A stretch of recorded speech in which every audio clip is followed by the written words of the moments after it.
Então hoje nós vamos falar, abre em Hebreus 11, nós vamos falar um pouco sobre a fé, mas sobre o que está na Bíblia aqui.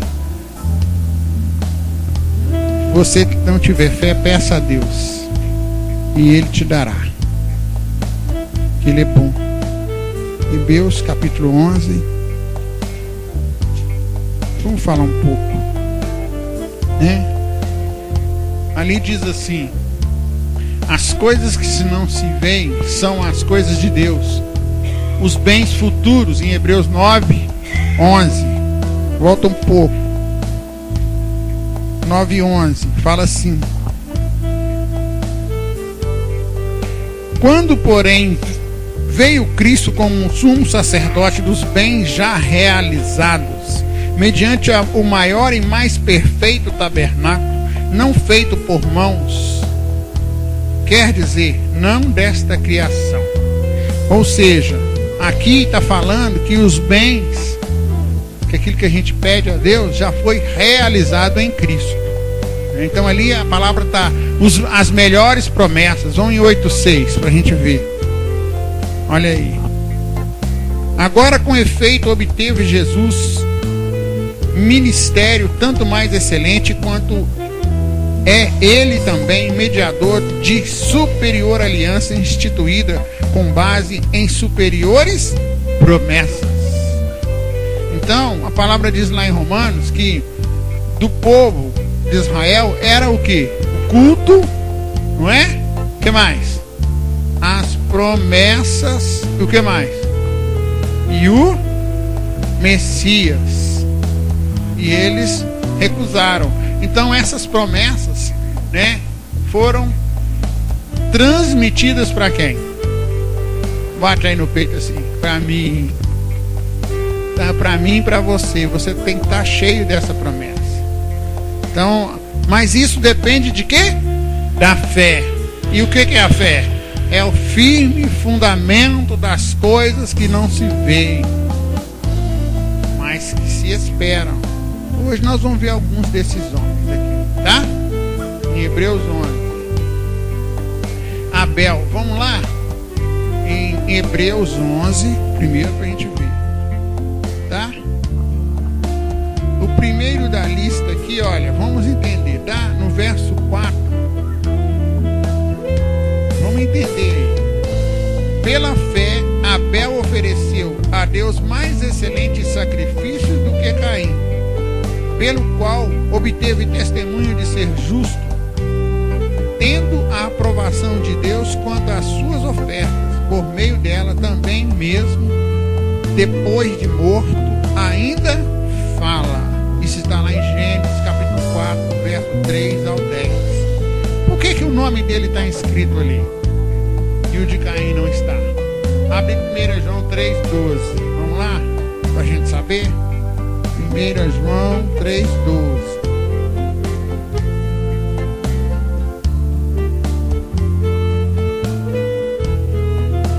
Olha aí, o que fala aí? A Bíblia diz que sem fé é impossível o quê? Agradar a Deus. Significa que se a gente não tem fé, não adianta nem você estar na igreja. Você está perdendo tempo em Cristo. Diz aqui a palavra assim, olha: não segundo Caim, que era do maligno e assassinou seu irmão. Porque o assassinou, porque as suas obras eram más e as de seu irmão eram justas. Viu a diferença? Então ali a gente viu o quê? Que é um amor, ali foi uma fé sacrificial. Como é que a gente sabe disso? Abre lá em Gênesis 9:3. Deixa marcado lá em Hebreus, tá? Gênesis 9:3. Que a gente vai ver se esse amor, essa fé dele era sacrificial mesmo.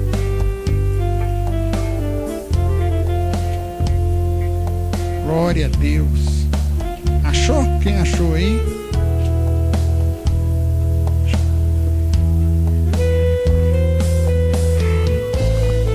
olha aqui, olha que interessante que fala. Fala assim, olha, depois que teve o dilúvio, depois que aconteceu o dilúvio, Deus dá uma ordem para o homem. Vamos ver qual é a ordem que Deus deu para o homem.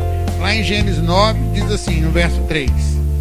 Tudo que se move e viver ser-vos-á para alimento.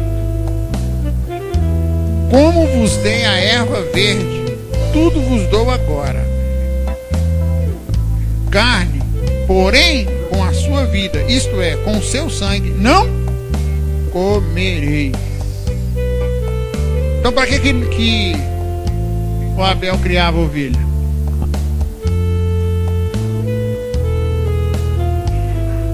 Olha lá, ó, para sacrifício ao Deus Altíssimo. Aí eu te pergunto, para que você toca viola? Para que você canta? Para que você prega? Para que você tem filhos? A palavra nos diz que tudo é porque dele, por ele e para ele são todas as coisas. Domingo eu ministrei sobre o quê? A maior autoridade. E a maior autoridade, ele fez isso por nós, não é verdade? Então, o que nós aprendemos aqui?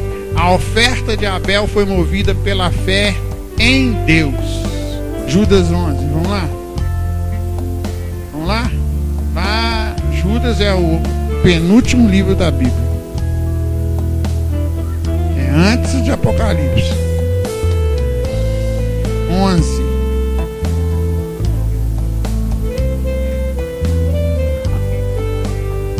Olha o que fala aí. Ai deles, porque prosseguiram pelo caminho de Caim e, movidos de ganância, se precipitaram no erro de Balaão e pereceram na revolta de Corá. Sem fé é impossível agradar a Deus. A palavra de Deus diz em Mateus 7,7. Abre lá, Mateus 7,7. Mateus 7,7. Está andando muito com a Bíblia? A gente tem que abrir a Bíblia. Tem que conhecer. Amém? Pedir. O que Jesus está falando? Pedir. Para quem? Para ele. Então olha lá. Aí ele fala assim: e dar-se-vos-á. Quer dizer que quando a gente vai pedir, ele já está preparado para derramar. Não é verdade? Aí depois ele fala assim: buscai e acharei, batei e abri-se-vos-á. O que a gente entende com isso? Significa que ele tem um tesouro no céu. Malaquias fala o quê? O que fala em Malaquias? Capítulo 3. Se eu não vos abrir, para quem que ele vai abrir? Pedi, pedi e pedi. Viu? Mas você tem que ter fé. Aí eu fui lá e pedi, não aconteceu. Eu fui lá e pedi e não aconteceu. O que o maligno faz? O maligno. Vamos ler Daniel 9 para a gente entender. A gente vai ler, vai abrir um bocado a Bíblia, tá? Não estou com pressa, você está com pressa? Daniel 9. Nosso tempo de quarta-feira é muito curto, mas é muito proveitoso. Capítulo 9, verso 2. Vamos ver se demora, mas não acontece. Vamos ver? Olha o que ele fala aí. Verso 2 diz assim: no primeiro ano do reinado, do seu reinado, ele está falando de quem? Do Dario, né? Eu, Daniel, entendi pelos livros que o número de anos de que falara o Senhor ao profeta Jeremias, que havia de durar as assolações de Jerusalém, era de 70 anos. Jeremias 25:11 fala sobre isso, e Jeremias 29:10 fala sobre isso. Essa assolação que duraria isso, tá? Aí ele estava lendo o livro de Jeremias, aí ele viu: peraí, eu estou aqui já tem 70 anos que eu estou nesse lugar aqui. Viu? Então peraí, eu passei a minha juventude e a minha velhice, já iniciei a minha velhice aqui. Então está na hora de eu cobrar de quem? De quem que eu tenho que cobrar? Dele, Deus. Aí o que ele fez? Aí ele fala assim: voltei, olha no verso 3: voltei o rosto ao Senhor Deus para buscar em oração e súplicas, com jejum, pano de saco e cinza. Tá, agora vamos lá para o 20, no mesmo capítulo. Olha aí. Demorou? A oração dele foi instantânea? Fez assim, ó, pum, e aconteceu? Não, olha aí, olha. Fala assim: falava eu ainda, e orava e confessava o meu pecado e o pecado do meu povo de Israel, e lançava a minha súplica perante a face do Senhor meu Deus, pelo monte santo do meu Deus. Falava eu, digo, na oração, quando o homem Gabriel, que eu tinha observado na minha visão no princípio, veio voando rapidamente e tocou-me a hora do sacrifício, 3 horas da tarde. Ele queria instruir-me e falou comigo: Daniel, homem amado, sai agora para fazer o entendimento. Ou seja, para de orar e escute o que eu estou te dizendo. No princípio da sua oração saiu a ordem, e eu vim para te declarar, porque és muito amado. Agora entende a resposta. Aí ele fala a resposta, não é? Aí ele explica o porquê. Aí ele fala lá no 10, quer ver? Ele fala assim. Onde que fala no 10 que ele fala assim? Que o anjo destruidor se colocou entre eles. Deixa eu procurar aqui, só um minuto.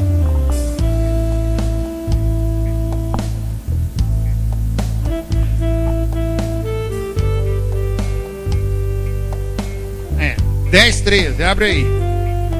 Olha aí, 10:13 é a resposta. Achou? Diz assim: mas o príncipe do reino da Pérsia, lembra do principado que domingo nós aprendemos aqui, que é um espírito maligno, um demônio? O que ele fez? Me resistiu por 21 dias. Como ele era o quê? Um anjo mensageiro. Ele não podia lutar com um anjo guerreiro, ele não podia. Aí olha, nesse intervalo aí, eu quero dizer isso, irmãos, nesse intervalo aí que acontece algumas situações, a gente desanima. Ele fala: Deus não está ouvindo. Mas olha o que aconteceu. Aí o que o anjo falou? Falou assim: porém Miguel, um dos primeiros príncipes, veio para ajudar, e eu obtive vitória sobre o rei da Pérsia. Agora vim para te fazer entender. Ou seja, muitas das vezes nós estamos pedindo, se a gente abandonar a fé, o que acontece? Esses espíritos malignos dos segundos céus impedem a nossa vitória. Deus só age em cima da fé. Amém? Ah, mas eu oro e não acontece nada. Acontece, você não está vendo. E nem sempre é da maneira que você quer. A oração aqui de Daniel foi o que ele queria? Você acha que foi? Ele queria imediatamente. Isso aconteceu quando? Já aconteceu as 70 semanas de Daniel? Quem acha que já? Ele não falou que ia ser 70 semanas aqui na resposta? Ele fala: 70 semanas estão estipuladas sobre o teu povo. O anjo fala: nós estamos em qual semana? 69ª. E Deus parou o tempo a seu favor. Falta o quê? Uma semana para completar 70. Vamos completar essa semana de quantos anos? 7 anos. Você quer ficar aqui ou quer ir para o céu? Então, pela fé. Amém? Enoque, Hebreus 11. Vamos lá de novo. Então, nós vimos que existe uma fé sacrificial. É aquela que faz o sacrifício. É aquela fé que você oferece algo de você. Era algo que ele tinha em particular, que ele fazia somente para Deus. Sabe? Aquela fé que ele entregava completamente aqui, ó, a Deus. Amém? caso lá era as ovelhas. Pode ser qualquer coisa, pode ser seu dom, pode ser o que for, não é? Já que você está fazendo para o Senhor, glória a Deus. Mas a maior oferta que Deus quer é qual? A nossa vida, negar a nós mesmos. Quando a gente faz isso, a gente faz um estrago no mundo espiritual. Então vamos lá. Enoque, exemplo de fé agradável. Eu conheci uma pessoa que tinha fé agradável, sobrenatural. Eu nunca vi uma pessoa daquele jeito. E acontecia na vida dela. A mãe da Cida. A mãe da Cida, ela fazia coisas que eu falava, não é possível. Isso não acontece. A mulher morava lá na favela, num quartinho desse tamanhozinho, porque eu ia lá. Quando eu me casei, a Cida saiu de lá. Aí ela ganhou, de lá, ela ganhou uma casa em Nova Contagem. Quando Nova Contagem começou, eu fui lá e eu vi com os meus olhos. E ela, pela fé, persistia. Ela saiu de lá, foi morar no São Caetano, deixou um casarão quando ela morreu. Ela tinha uma fé inabalável. E eu falava com ela assim, eu quero ter essa fé. O Ederson está aí, é testemunha disso. A Cida. Então eu vi isso. Então ali a gente vê o quê? Uma fé agradável. O que é a fé agradável? Andar com Deus. É aquela fé que Deus fala assim, hoje você vai dançar para mim. Aí eu danço. Mas hoje eu quero que você marche. Hoje eu quero que você cante. É você ser agradável a Deus. O Salmo 37 fala o quê? Vamos, gente. O que o Salmo 37 fala? Agrada-te do Senhor. É a fé? Olha lá. Agradável. Andou com Deus, ou seja, viveu em íntima comunhão com o Eterno e no centro da sua vontade. Queridos, quando a gente anda dessa forma aí, sabe o que acontece? Deus tira a gente dessa terra. Chegar naquele nível ali, seu lugar não pode ficar mais aqui. Sabe por quê? A Bíblia diz que esses homens eram indignos de ficar sobre a terra. Ali fala, alcançou o testemunho de que agradar a Deus. Sem fé não agradamos a Deus.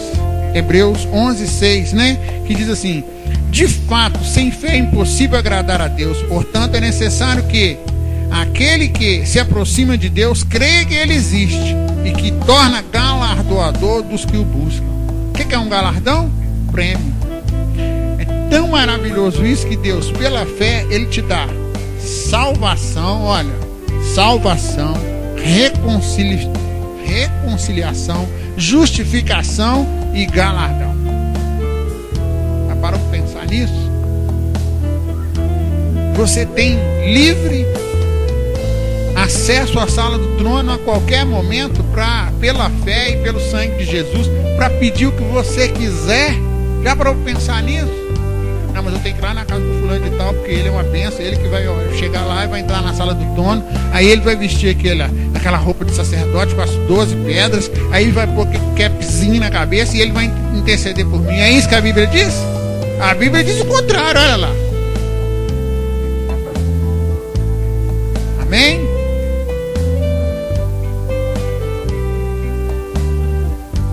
Noé é outro que é um exemplo. Vamos ler? 7 diz assim: pela fé, Noé, divinamente instruído acerca de acontecimentos que ainda não se viu, e sendo temente a Deus, aparelhou uma arca para a salvação de sua casa, pela qual condenou o mundo e se tornou herdeiro da justiça que vem da fé. Gênesis 6, capítulo 6, verso 13 ao 22. Vamos entender aqui, queridos, para a gente entender. Noé morava num lugar onde não tinha chuva. Primeira coisa, não tinha chuva. Segunda coisa, ele ouviu uma voz de alguém. Ele não tinha o Espírito Santo. Ele tinha? Não. Ele não tinha o Espírito Santo. Então ele ouviu uma voz e creu naquela voz. E ele fez uma arca que demorou pouco tempo. 120 anos. Imagina todo dia o povo passando perto dele e falando assim: ei, Noé, você ficou doido mesmo, hein? Você tá montando uma igreja lá. Ei, Noé, essa tábua aí vai envergar com o calor do sol. Já pensou nisso? A zombaria que não era na cara dele, mas ali a palavra diz o quê? Por que você tá toda encurvadinha, querida? Né? Ali a palavra diz que ele foi um exemplo de fé, né? Nunca ouviram falar do dilúvio. Levanta, minha filha, não anda encurvada. Nunca ouviram falar do dilúvio. Nunca ouviu. Todavia, divinamente avisado das coisas que não viu, ele obedeceu. É uma fé justa e obediente, preparando a arca para a salvação da sua casa. Já parou para pensar nisso, gente? Você já olhou ao seu redor, na sua família, quantas pessoas precisam entrar nessa arca? Já parou para pensar nisso? Quantas pessoas estão à nossa volta que pela nossa fé, pela nossa demonstração da nossa fé, elas vão entrar na arca? Só que a gente quer fazer um negócio assim, não é verdade? A gente quer que seja igual ao sorrisal na água. Pingou, ferveu e pronto, já tomou. Não é assim? Não. Às vezes leva 120 anos. O senhor José mesmo, eu e a Cida convertemos, ó. O senhor José participava, via a arca bonitinha. Era ou não era? De vez em quando a gente estava lá invernizando a arca, lá na casa dele. Era ou não era, seu Zé? Reunia o povo tudo lá, não era? Estamos lá invernizando a arca, ele via, participava com nós. Hoje ele entrou na arca. Hoje não, graças a Deus já tem muito tempo. Vocês estão vendo? Não foi da noite para o dia. Então ali, gente, olha o exemplo de fé desse homem. Você crê que vai acontecer bênçãos? Você crê aí, Lúcia? Porque eu creio. Pela fé. Abraão é considerado o pai da fé. Gênesis 12. Vamos entender a vida de Abraão, para a gente entender. Todo mundo conhece a história de Abraão? Quem não conhece, nós vamos ler. Todo mundo conhece, né? Então tá, Abraão morava onde? Num lugar chamado Ur dos Caldeus, ou hoje na atualidade, Iraque. Era o lugar mais rico sobre a face da terra naquela época. E esse cara morava lá, esse homem aí. E aí Deus chamou ele. Como é que Deus chamou ele? Abrão. Abrão. Já pensou? Aquela voz ecoar e falar com você: Abrão. Joel. Ali aconteceu, foi isso, ó. Sai daí da tua parentela. E o que ele fez? Ele saiu? Você tem certeza que ele saiu? Você tem certeza que ele saiu? Ele saiu só do lugar, mas da parentela não. Ele levou alguns da parentela dele. Deus falou para ele sair não da terra, da parentela, não foi? Aí ele levou o sobrinho. Como é que foi a história dele nas viagens lá? Então, a primeira coisa que aprendemos com ele: sair mesmo da parentela, deixar de lado a parentela. O que é a parentela? É aquelas vozes que vão ficar te falando que essa fé não tem, isso não acontece, isso é mentira. Não é verdade? E aí, ele encontrou no caminho um homem que estava fugindo, que era escravo. Como é que ele chamava? Vocês conhecem a história? Como é que ele chamava, Gabriel? Eliezer, o Damasceno. Gente, vocês têm que ler a Bíblia. O Eliezer simboliza quem? A igreja. Ele não era escravo? Nós não estávamos escravos lá fora? E ele foi o quê? Adotado. Não é verdade? Aí a palavra de Deus diz que mais para frente, vamos entender aqui. Mais para frente, Deus chamou ele e falou com ele assim: você vai ter um filho. E ele era novinho. Quantos anos ele tinha? 27. 90 anos, isso mesmo, não era 27, era 90 anos. Por que Deus quis dar ele um filho com ele já na idade amortecida, que a Bíblia fala? O corpo dele já estava amortecido. Por quê? Era o desejo de Deus? Mas por que Deus não deu ele com 27 anos? Deu ele lá com 90. Por quê? Porque para servir a Deus e para que a gente receba o milagre pela fé, nós precisamos já estar morto. Não tem mais jeito de fazer mais nada por nós mesmos. Aí Deus entra e faz. É isso aí. Então o Abraão, e depois disso esse homem teve um filho. Imagina ele, velho, de repente Deus fala para ele que é a fé provada. Eu quero ser o filho. Se Deus falasse com você, eu quero ser o filho, como é que vai ser? Aí ele obedeceu, pegou o menino e foi andando, e Deus mostrou ele o lugar. Imagina a conversa dos dois no meio do caminho, e olhava para o menino, e olhava para o monte, e olhava para a lenha, e olhava para a faca, e o menino falando com ele: só tem coragem mesmo? Você já pensou esse diálogo que foi de 3 dias, até chegar no monte? Imagina o coração dele. Então ali, gente, ele é o pai da fé, porque eu acho que não vamos encontrar ninguém assim. O único amigo de Deus. Então muitas das vezes você está sendo provado. Deus te escolheu para ser o Abraão da casa. Viu? E aí você reclama, que você murmura: ai, que essa dor não passa. Ai, que meu filho não sabe, que meu marido não vem para a igreja. Olha lá. De repente, quando você para de murmurar e de falar bobagem, você olha para trás. Quando você olha para trás, quem está lá? O Cordeiro. No livro do Apocalipse, João estava lá. Aí Deus levou ele em espírito, e ele olhou para frente, e ele viu o quê? Os 7 candeeiros. Aí quando ele olhou para trás, quem que ele viu? O Cordeiro de Deus. Está sempre atrás nos protegendo. Porque à frente está o Espírito Santo.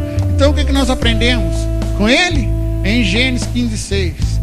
E creu Abraão no Senhor, e o Senhor o imputou isto como justiça. Que tremendo. Nós temos que ter uma fé assim. Falar: vai acontecer, porque o meu Deus é como está escrito em Neemias capítulo 9, verso 6. Só tu és o Altíssimo, e tudo é teu. Pela fé, meu irmão. A fé sem atitudes é morta. Vamos ler 1 Pedro 5-7.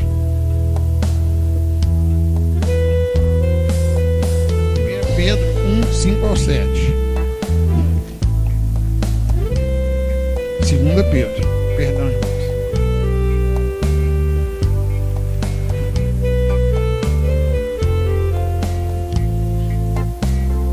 Vamos entender aí. Diz assim, para a gente aprender sobre a fé, fala assim: por isso mesmo, vós, reunindo toda a vossa diligência. O que é diligência? Ação, que o pastor Joel falou aqui hoje, né, pastor Joel? Toda a sua ação, associar a essa ação o que? A fé, aquilo que Deus colocou no seu coração. A virtude. O que é virtude? Um dia Jesus estava andando no meio da multidão, alguém tocou ele. O que ele falou? Quem me tocou? Aí alguém perguntou: tanta gente na multidão, como é que você sabe quem tocou o Senhor? Ele falou assim: porque de mim saiu o quê? Virtude é o quê? Ah, então olha, vamos entender aqui, ó. Olha para você ver, ó. O que temos que fazer, ó. Reunir a ação com a fé, com o poder que foi a autoridade nos delegada, com o que? Conhecimento da palavra, tá vendo? Com conhecimento, o que? O domínio próprio, que é o que? Um dom do Espírito Santo. Com o domínio próprio, o que? A perseverança. A perseverança, o que? O amor, que está em 1 Coríntios 13. E com o amor, amor familiar. Viu? E ali a gente vê o quê? A gente ser desse jeito aí, queridos, olha, a nossa fé. Tiago fala pra gente: mostra-me a tua fé e eu te mostraria as minhas obras. Mas um não anda separado do outro, tem que ser junto. Se o teu irmão está passando uma necessidade, eu bato no ombro dele e digo que vai na paz que o Senhor vai te dar. Lembra do meu sapato furado? Vocês lembram? Já contei a história do sapato furado, né? Olha ali, ó. Vamos falar um pouco do